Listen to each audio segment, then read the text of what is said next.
Est-ce que tu es libre? Voudrais-tu déjeuner avec moi? Me demanda Horikita. C'est très inhabituel de ta part comme demande. Je le sens mal. Oh, je t'assure qu'il n'y a rien. Je peux t'acheter le menu légumes, si tu veux. Ce n'est pas le menu qui est gratuit, ça? Je plaisante. Je t'achèterai ce qui te plaît. T'es flippant, là. C'est quoi l'arnaque? Vu son insistance, je ne pouvais pas m'empêcher d'être méfiant. Néanmoins, Horikita avait plus ou moins suggéré. Ça va dans la journée. L'invitation n'était pas venue, comme un cheveu sur la soupe. Si on doutait tous les uns des autres, il n'y aurait pas de vie en société, non? Oui, si on veut, mais je n'avais rien de prévu. Donc je l'ai suivi à la cafétéria. J'ai pris un des menus les plus chers, nous trouvé des places, puis m'assis avec Orikita. Eh bien, bon appétit. Orikita me fixait comme si elle attendait que je commence à manger. Qu'est-ce qui se passe, hein, Koji-kun? Pourquoi ne manges-tu pas? Oh oh, encore plus flippant. Décidément, il avait anguille sous roche. Il était impossible qu'elle me fasse à manger à l'œil. Mais enfin, c'eût été un crime de laisser ce plat refroidir. Donc je me décidai à attaquer ma croquette. C'est soudain, mais écoute ce que j'ai à te dire. J'ai un mauvais pressentiment. Au moment où je pensais me lever, prendre la fuite, ma main fut attrapée. Aino Kujikun, je te le redemande, veux-tu m'écouter? Je. Depuis la mise au point de Chabashira Sensei, le nombre d'infractions pendant les cours a largement baissé. On peut même dire que quasiment la moitié des sources de malus a été éradiquée. Oui, en effet, c'était toutefois pas la partie la plus difficile. Je ne savais pas très bien si ça allait durer. Néanmoins, il était certain que l'attitude globale de la classe était en progrès. Maintenant, l'objectif est d'améliorer les notes pour l'examen de mi-trimestre en 2 semaines. Plus tôt dans la journée, Hirata-kun a également commencé à faire preuve d'initiative sur ce point. Des groupes de révision, hein? Eh bien, je pense que ça pourrait aider, enfin. Enfin quoi? Qu'est-ce que tu sous-entends? Non, rien du tout. C'est juste bizarre de te voir autant impliqué pour aider les autres. Moi, personnellement, je ne me vois pas avoir une note éliminatoire. C'est inconcevable. Néanmoins, il y a forcément d'autres élèves dans ce monde qui ne peuvent se targuer d'en dire autant. Tu penses à Sudo et ses amis. Toujours dans la délicatesse d'ailleurs. Je ne fais qu'exposer des faits. Puisque personne ne pouvait quitter l'ancêtre de l'école, contacter quelqu'un de l'extérieur, le seul soutien scolaire possible était celui des autres étudiants. Quelque part, l'idée d'Hiratakun, de monter des groupes, m'enlève une épine du pied. Toutefois, Sudokun, Ikikun et Yamochikun n'ont pas montré vouloir y participer, n'est-ce pas? On ne résout pas tout à fait le problème. Oh, tu sais, ces gars-là ne sont pas en très bon terme avec Hirata. Je ne crois pas qu'ils participeront.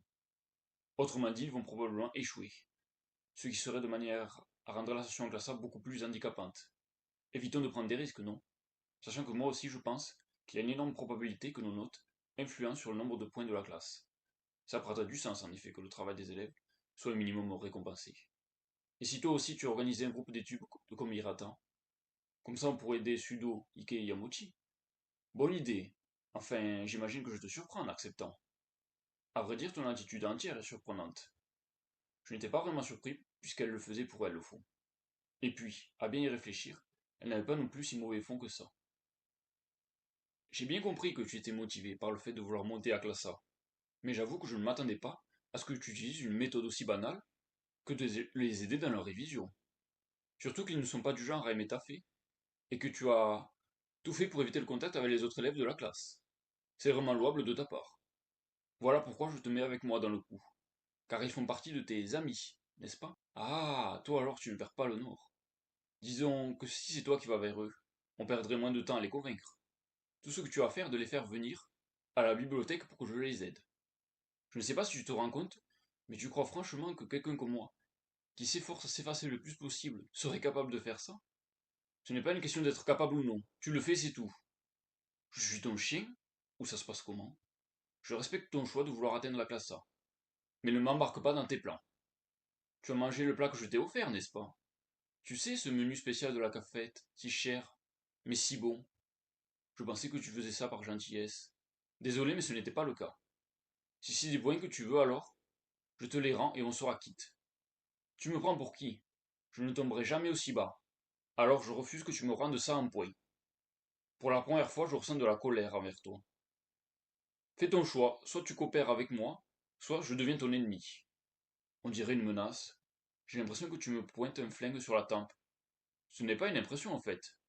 C'est une vraie menace. Alors voilà le pouvoir de la violence. C'est sûr, c'est cruellement efficace.